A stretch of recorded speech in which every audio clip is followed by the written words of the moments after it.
Hey, what's up, baseball fans? Anthony with Bleacher Bums Gaming, and we are back with a quick look-in on our Out of the Park project, the Out of the Park Time Machine project, featuring the first original five Hall of Fame members from Major League Baseball. And in this project, they have joined the modern world and were put into the game in 2020 to be drafted and let their careers play out how they may. So we're going to get right into it. After the first couple of episodes, I simmed ahead a few seasons. So we're now in 2030, which is basically close to the midpoint of their various careers. And what we're going to do is kind of take a look at where they are now and what's going on. And there are a couple of surprises. So let's start out with Babe Ruth. So the Bambino, and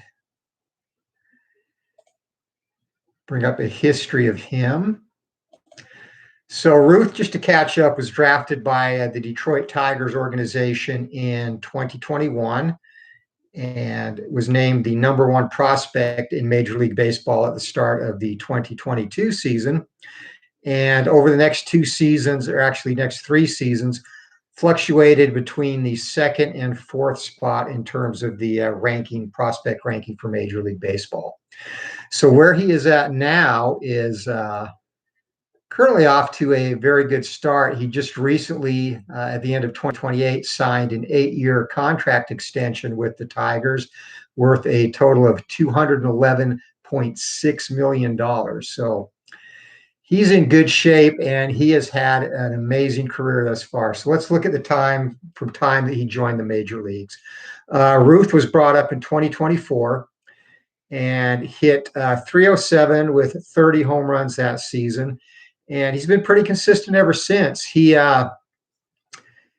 best season was 2026 when he led the major leagues with a incredible 66 home runs. Hey, what's up, Al? How you doing, buddy?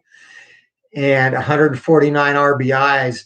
And the funny thing with Ruth is through his age 27 season, which is 2029, he has a total of 224 home runs, which is expected. Thus far, his career average is .333. What's surprising with Ruth is he has led the league in triples 5 times, and he actually has more triples at this stage, 100, than doubles, which are only at 80 at this point in his career. He has, as mentioned, 224 career home runs, high of 66. In 2027, he was injured, only played in 60 games, and had 16 home runs, 48 RBIs that year. He bounced back with strong 2028 and 2029 seasons, hitting 43 and 40 home runs respectively, with 136 and 127 RBIs respectively. So Ruth is doing pretty much what is expected. Now, the one thing I was interested with Ruth is if they would let him pitch. And at this point, he has not pitched a game in the major leagues. He did in the minor leagues. But in terms of his impact on the team history for the Tigers. Now, again, Ruth came up in 2024. That season, they finished third. The following season, 2025, they finished first, went on to make the playoffs for the next 3 seasons, a second-place finish in 2026, another first-place finish in 2027, and then and that was a season Ruth was injured, by the way. 2028, they finished fourth, did not make the playoffs. And then in 2029, the most recent season, they did indeed make the playoffs again. And they have yet to win a world championship. But looking at their standings from the time Ruth joined the team, they were, going back to 2017, anywhere from 2nd to 5th. So he's definitely made an impact there. Other players that are on the roster with this group, some teammates of Ruth's, Franmil Reyes, who is currently with the Padres in real life in this season. And really no other big names. A lot of young players, even their pitching staff, Craig Aguirre, Darwin Zombrano, Steve Edmonds, Brian Bello, and Jovan Gill. So not a lot of big names, but Ruth has definitely made an impact on the team. And they're contenders in the Central Division at this point. And again, Ruth The one surprising thing, more triples and doubles, but right where we'd expect him to be with home runs. So next up is Honus Wagner. And Wagner, he was drafted, if you remember, by the Pittsburgh Pirates, a team he played with in real life. And he's had a little bit of a different journey. So Wagner, drafted by the Pirates in 2020, and basically received one-year extensions to play with them up until 2027, where the Pirates traded him to the New York Mets for two pitchers, Angel Ruiz and Nate Mayer, neither of whom have appeared in a big league game. He basically became a one-year rental for the Mets and then declared free agency after 2028 and has signed a 4-year contract with the Oakland Athletics as of January 2029. So let's take a look at how Wagner's done. Not quite as impressive as Cobb overall. Yeah, I thought so too, Al. That was one of the, and actually a surprising thing is coming up with our next three and what could have been. But yeah, it was kind of cool to see Wagner go to the Pirates. It really surprised me that they didn't keep him, though, and especially trading him for two pitchers who have yet to see major league action. So it looks like it's going to be, and the Mets really didn't get anything either. They gave up two minor league pitchers to rent Wagner for a season, basically. The season he was with the Mets, they didn't make a difference in terms of where they finished, but he hit 283.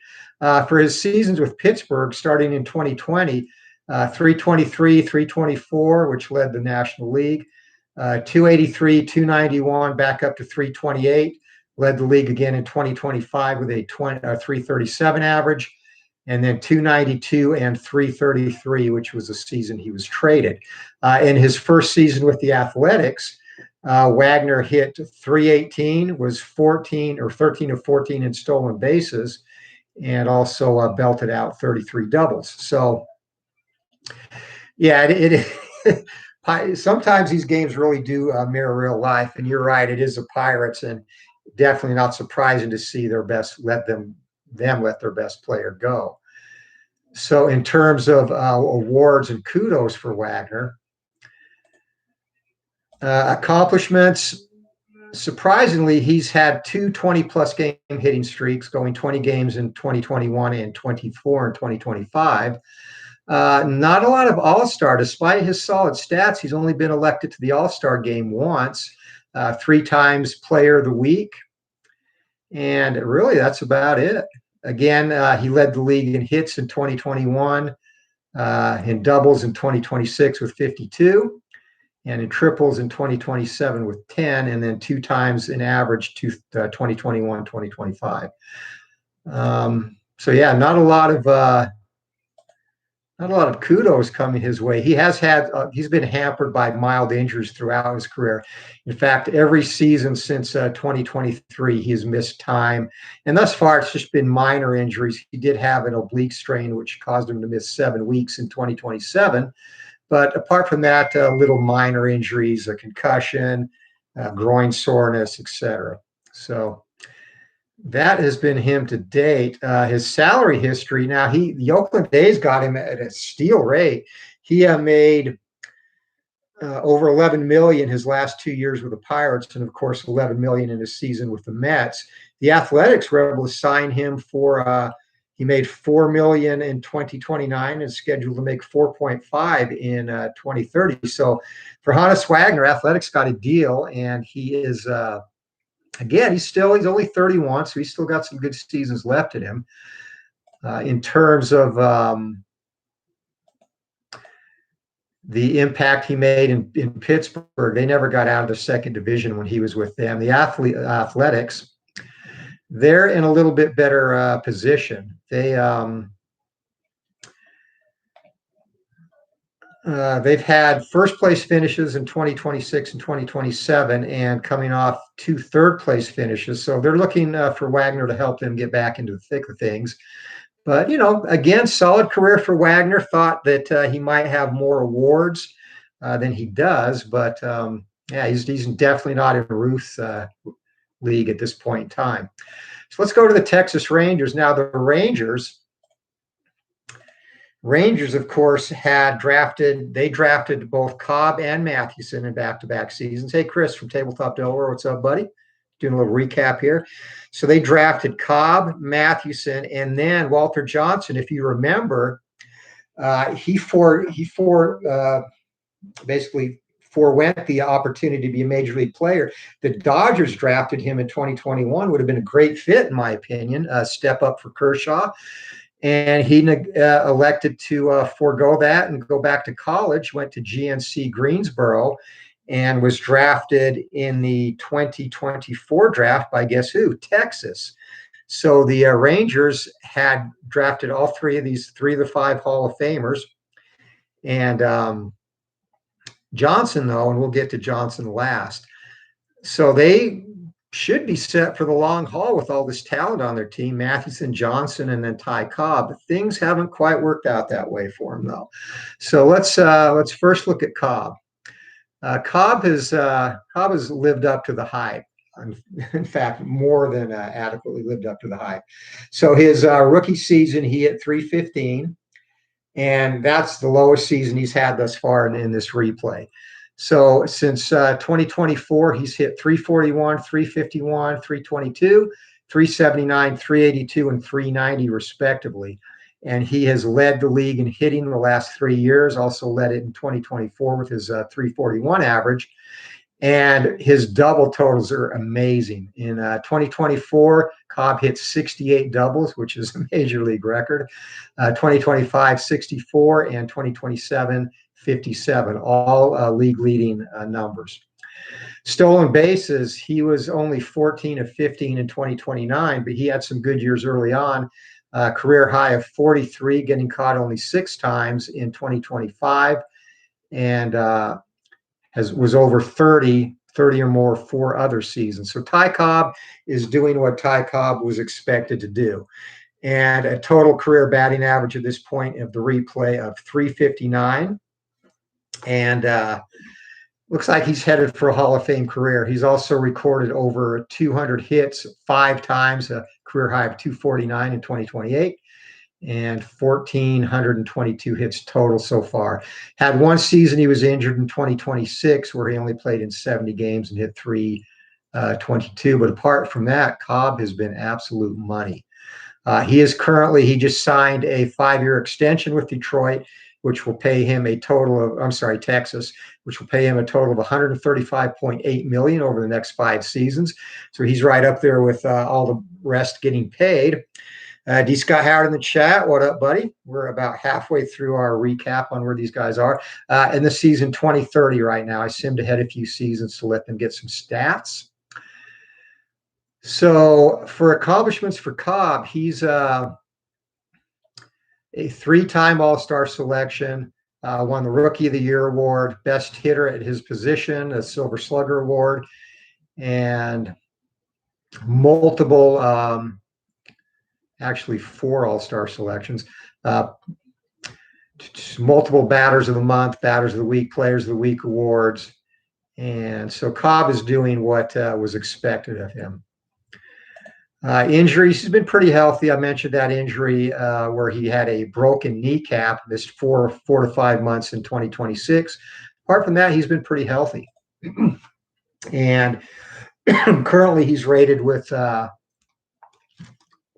contact potential of 80. So he's going to continue to hit mid to high 300s for probably years to come. So let's go back to Christy Mathewson. Now, Mathewson has had an up and down career, to say the least. Again, he was drafted in the first round, 2nd pick overall in 2021. And for a time, he was anywhere from the 3rd to the 13th ranked prospect in Major League Baseball. And he just recently signed a 3-year extension with the Rangers in 2028, which will pay him $24.9 million. Again, over 3 seasons. So he's making $9.4 million for the 2030 season. So not really accomplished in terms of salary, and I'll show you why when we get to his career numbers. Made the All-Star team once. I'm sorry, twice, 2022 and 2028. And really, his career highlights are 3 shutouts against the Angels, Red Sox, and Athletics. And injuries, absolutely no injuries. Christy Mathewson has remained injury free through his entire career. So let's just check out the chat real quick. So Wagner probably still the most bow-legged player. Wait till he finds out his baseball card ain't worth as much as it used to be. I think he'd still take it, not equaling his salary though. So now Wagner, we talked. Beatles Eternally had a great chat on players in the dead ball era been marginalized today. I'd recommend going back and checking that out. I got in for the last 45 minutes or so during my lunch break at work, but Wagner was someone we talked about. I think if Wagner was playing in the modern game, obviously this is based on his real life stats and out of the park, and how they translate. But I think if he was playing today, he would be a power hitting shortstop. I mean, he was a physical specimen, especially for his time. And you have to think with modern training, a modern training regimen, diet and whatnot, and the much easier travel, Wagner would probably be one of those guys that hits 320 to 330 with 25, 30 home runs. Maybe like a Gleyber Torres type. Obviously, he was bigger than Torres, but I could see Wagner definitely been in that category if he was playing today. So in terms of Mathewson, stats-wise, you hear Duke in the background. He wants me to get to stats. So Mathewson kind of had an up and down career. He was unhappy his first 4 seasons with the Rangers. He was in the bullpen, and his expectation was a starting rotation. So the first 4 seasons, he appeared in 54, 64, 67, and 66 games respectively with mixed results out of the bullpen. None of those seasons were really stellar. His low ERA coming out of the bullpen was 4.60 in 2023. In 2025, the Rangers put Christy in the closer's role, and he led the league in losses. He went 6-16, 28 saves, and an absolutely horrific ERA of 7.47. That quickly got him out of the closer's role to a setup role the next year, where he went 7-9 with 6 saves and a 5.66 ERA. So Christy Mathewson is definitely not translated well to the modern game. In 2027, the Rangers, he was half bullpen, half starter, went 9-11 with 1 save in 46 games, 21 of them starts. And finally, 2028 looked like he might be on to something. The Rangers finally acquiesced and put him in the starting rotation. Christy stepped up and went 14-9 with a 3.76 ERA and 32 starts, 210 innings pitched, 1.23 WHIP. So a pretty solid starting season there. But didn't last. He went 10-12 in 2029, and his ERA back up to 5.39 and 32 starts again. So he doesn't look like he's headed for the Hall of Fame at all. He's 27 years old in this replay. So it looks like he's set to be a Midland, bottom of the rotation pitcher, 3rd or 4th guy maybe. And currently career record 57-68, 48 saves, 5.10 career ERA. So that is not very good at all. And currently the Rangers have him as the number 4 guy in the rotation heading into 2030. Behind such stalwarts as Steve Alvarez, Dave Detweiler, and Seth Corey. Right? But that's how it is for Christy. So he's definitely not helping the Rangers' cause at all. So let's talk about Walter Johnson. Johnson, let's wait for him to come up here. Johnson is really the big enigma out of this class. He is not translated at all into the major leagues. In fact, he started promising. I recapped his story or his history, kind of where he passed over, been drafted by the Dodgers to go to college. So finally drafted in 2024, and again by the Rangers, number 1 pick in the draft in 2024. And his career got off to a promising start.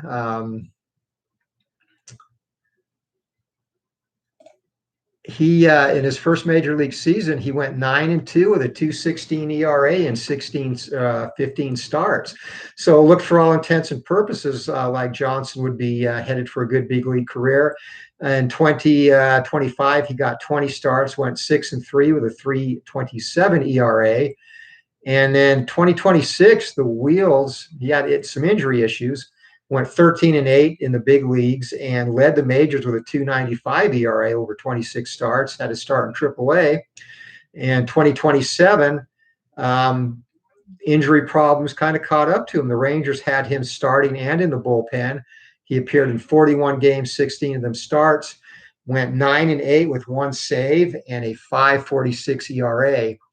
And then after that, the Rangers really didn't want to have anything to do with him. He received a one-year extension in 2027, and in 2028, they allowed him to become a free agent, at which point he signed a minor league deal with the Houston Astros for 2028, did not see the majors, was released by the Houston Astros in the winter of 2029, signed a minor league contract with the Cardinals in February of 2029, and became a free agent again at the end of the 2029 season in November. And at this point, Johnson does not have a team to play with in 2030. So it's very possible his career might be over, and he just fell off a cliff. And in looking at his accomplishments, he did win a Rookie of the Month award in 2024 and finished fourth in the 2024 Rookie of the Year voting, and also was selected to the All-Star game in 2025. That's been it. In terms of his injuries, partially torn labrum, and that looks like the injury that started his downfall. That happened in 2026. He was out for 6 weeks. And since then, nothing major, back stiffness, oblique strain, and biceps tendonitis, but he has not recovered the form that he had when he entered the league. Currently, stuff, he's at a scouting ratings, he's at a 60 of 80 potential for stuff. Movement is 65 and control 30. So his control has suffered after the injury.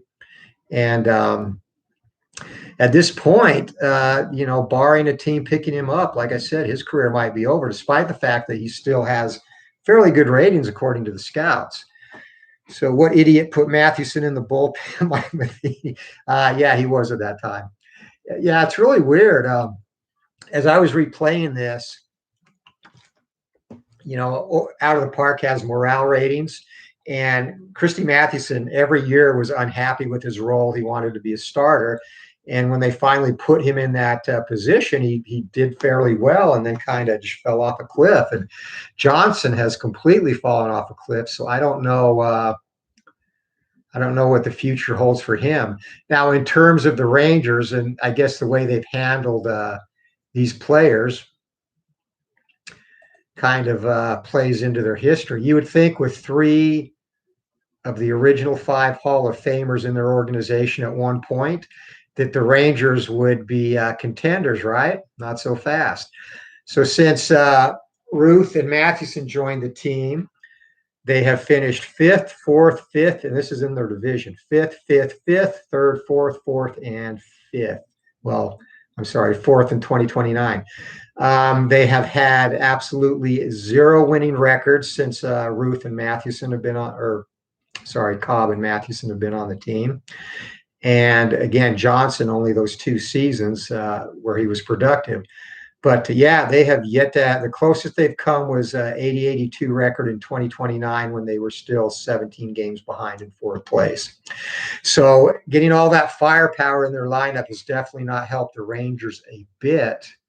And they definitely have some more talent than some of the other teams. I mean, you've heard me go through the lineups of the Tigers, who have done very well, and the Athletics, who have Ruth and Wagner respectively now. So for the Tigers, Ty Cobb bats 3rd. They've got Jose Altuve in the cleanup spot. Win Dickey's on there. Their pitching staff, no names there, but they have a pretty solid lineup. They just haven't been able to put it together. So we'll see what the future holds there as we go forward. So that's it. Really interesting how the hitters are doing well, and the pitchers have both shown promise but been inconsistent, and both of them currently not doing so well now. So we'll see. We'll see what happens in the coming season. Now, all these players, the youngest is 27, and that's Cobb, and Honus Wagner is currently 31, and he's the oldest. So they both have some good years left. I'm going to sim ahead probably another 6 seasons, which will get them into the latter stages of their career. And we'll do an update then, and then finally sim until they've all retired, left the game, and do a career closing and recap. So, yeah, I'm having a lot of fun with this, Al. I like to do this stuff with Out of the Park. It's fun to move players in different places in history. Offline, I've thrown Aaron Judge back into dead ball era, and just kind of see how they would do. Again, not surprised at all by Ruth, as his 66 home runs is a career high so far, kind of demonstrates. And Cobb is tearing up the league as well. And Wagner, Wagner has been solid. He hasn't been great, but several seasons over 300 and consistently a 280 to 300 hitter. So, yeah, we'll see. And then the pitchers, again, no clue why they just haven't translated well.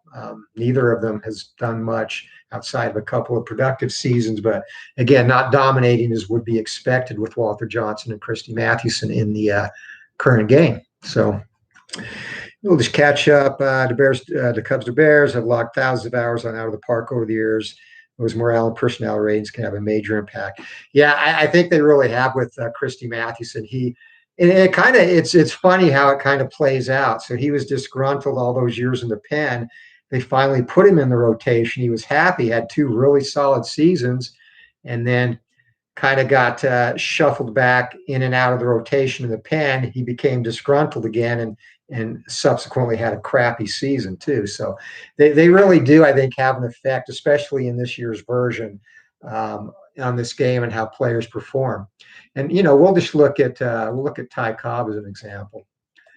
So Ty Cobb, who was really never a team player more than he was an individual player in real life.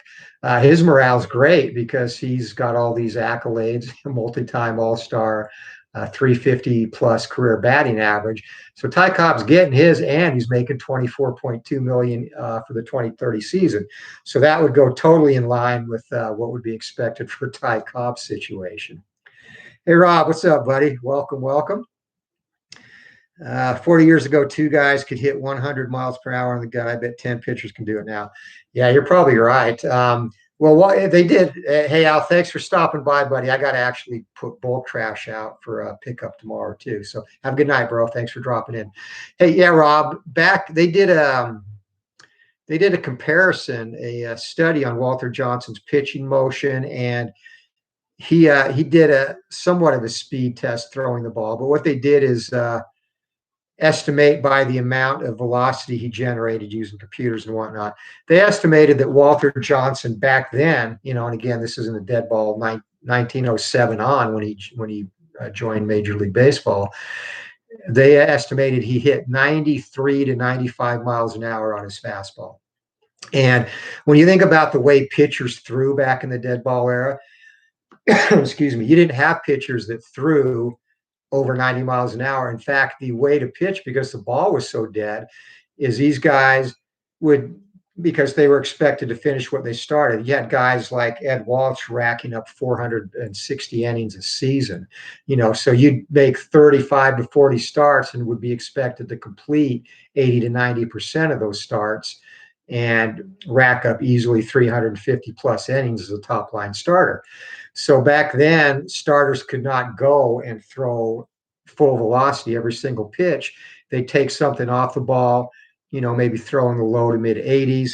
And then when they got in situations with base runners, bear down. But what made Walter Johnson so unique for that time period is he threw full velocity every single pitch. So he was consistently throwing 93 to 95 miles an hour, if you believe the studies that estimated what he could throw at, to every single batter he faced, every single pitch, because, beyond that, he was pretty much mostly all fastball. So back in that time, if you could translate that to modern times, it would probably be like someone today throwing 107 to 108 miles an hour, based on what batters from that time were used to seeing and what the other pitchers threw. So it's pretty phenomenal in itself, and it's still a very good fastball. So go figure in 2020, if you don't have a special pitch, you are hard pressed to be an under 3 ERA. Yeah, that's true too. One thing that would have hurt Walter Johnson now, like I said, he was primarily a fastball pitcher. He just wound up and threw heat in a very awkward motion. He had very little windup. He just extend that arm and just whip it sidearm, so he really, his stride was very, very short, probably shorter than any pitchers in history if you watch him pitch on YouTube. So for a guy to generate that much velocity as Walter Johnson did with such a short stride and really what was an easy throwing motion, and he did generate a lot of torque with his arm, but it was mostly all arm and hips, so he didn't. It would be interesting to see if he played today, how pitching coaches would alter his lineup or his windup. But he wouldn't. He'd be hard pressed to be that successful unless he developed a slide or a changeup and probably a curve, or at least a shoot pitch where he could run it in on the batter and then hit the outside too. So interesting to speculate. And again, in the out of the park, putting Walter Johnson in current Major League Baseball, you see he's not faring too well. So I don't know how much that plays into it. I mean, it's just a game, but it's still kind of cool to see how the hitters are doing good. Mathewson and Johnson, not so much. So that's it. That's our quick touch base on our first 5. And again, the original 5 Hall of Famers, and how they would fare if they were drafted into the major leagues in 2020 and beyond. So we will be back with another recap of this, and again, going 6 years into the future where they'll all be in their later stages of their career. We'll see how they fare there. And we'll keep an eye on the Tigers too. With Babe Ruth, the Tigers are turning into a powerhouse in the American League. And just some cool things with history too. Before I go, we'll go over who the good teams have been in this replay. So maybe not surprisingly to some, and in an earlier video, the Tampa Bay Rays had won the 2021 and 22 World Series. They've also appeared in the 2028 and 29 World Series. They won in 2028 over the Braves and lost to the Cardinals in 2029. Other teams who have made the series: Minnesota Twins once, Astros once, Cleveland Indians once. The Indians beat the Nationals in 2027, and the Boston Red Sox have been back twice, 2025 and 2026, beating the Dodgers and the Nationals. The Dodgers, since 2020, have been in 4 World Series, and they are 0 for 4.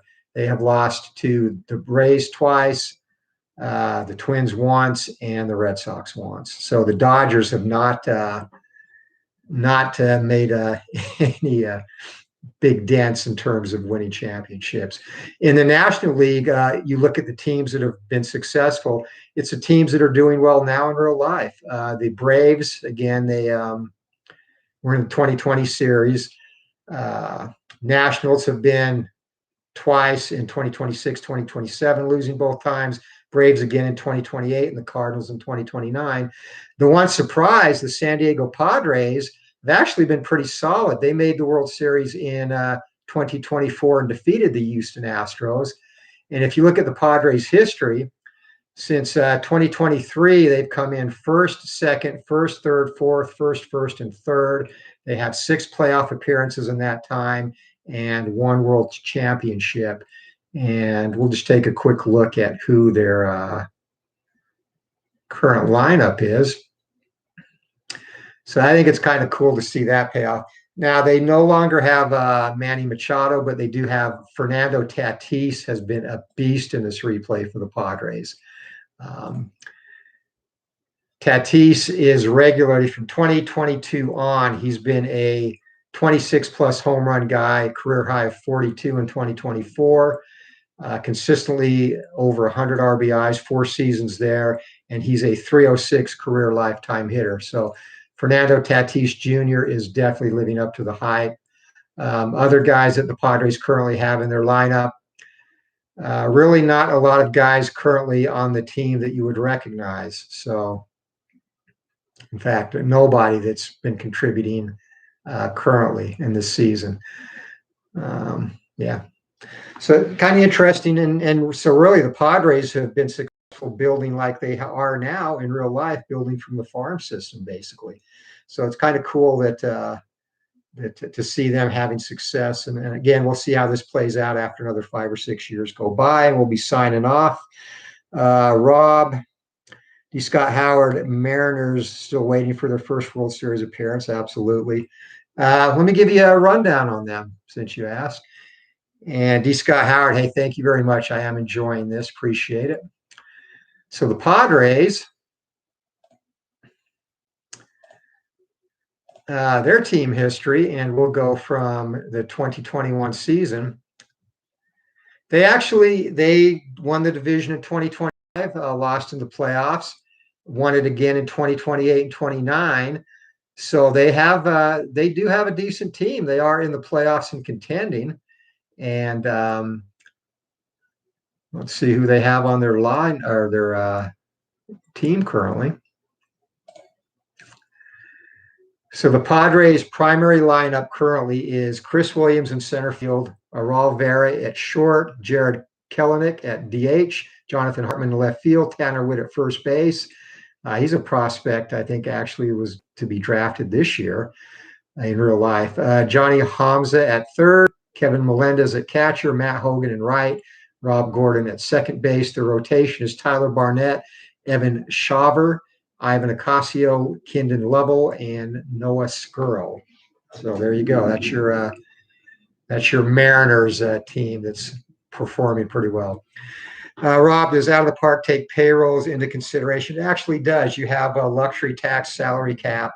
So Rule 5 draft, they're not spot on with all the intricacies of Major League Baseball and what goes on, Rob, but they definitely are pretty damn close, and they do a real good job. That part of the game has improved immensely.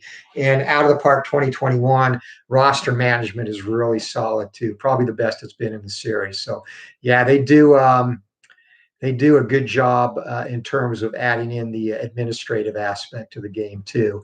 Each team has a front office screen where it's does revenue per game, projected attendance, allocated budget space, all that. So small market teams are going to struggle like they do in real life, which makes it even more impressive that the Mariners and Padres are actually doing fairly well, and the Rays' continued success. So that's it, guys. Ken has. I haven't heard anything on Ken, Rob. I'm going to check in on him. I haven't seen him. I haven't been on a lot, but I haven't seen him in any video chat. So yeah, look out for Ken and hope he is doing well as Harris Jessup as well. And then last thing here before I go, probably a couple of weeks away from getting the second set of 100 heavyweights to the printer for Glory Days Boxing, and in appreciation support especially during the month of April in terms of game sales and card set sales was awesome.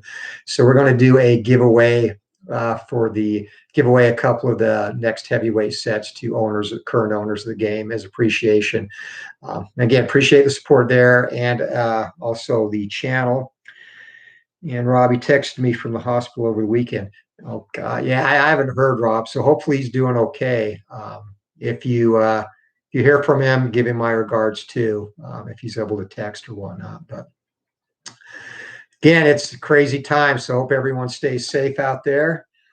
I know for me, it's been beneficial only that I'm getting a lot of exercise in and rehabbing my shoulder still, which is pretty good. I'm throwing, as part of my physical therapy, I'm throwing a football now. I'm able to throw a football. And last session, I was throwing it 25 yards, and I don't have my pretty spiral back because my range of motion isn't all the way there, but it felt pretty good. So, you can see my range of motion throwing is almost full to where I could come through and throw a football. So, it's a little tight up top, but it's getting there. And hopefully whenever high school football season starts here, I will be ready to go and be coaching quarterbacks effectively again and not with a bad shoulder. So anyway, thanks for watching, guys. Hope you all have a great night. And we'll be back with another update. Next up, got a lot of stuff going on with the channel. Another History Maker League of Legends replay. That'll be done tomorrow morning. And again, we'll check back in with the first 5 Hall of Famers and how they're doing in their modern day major league careers after I sim ahead a new 5 or 6 more seasons. So look for another update on this project next week. Thank you all for watching and hope you all have a great night. We'll see you. Take care.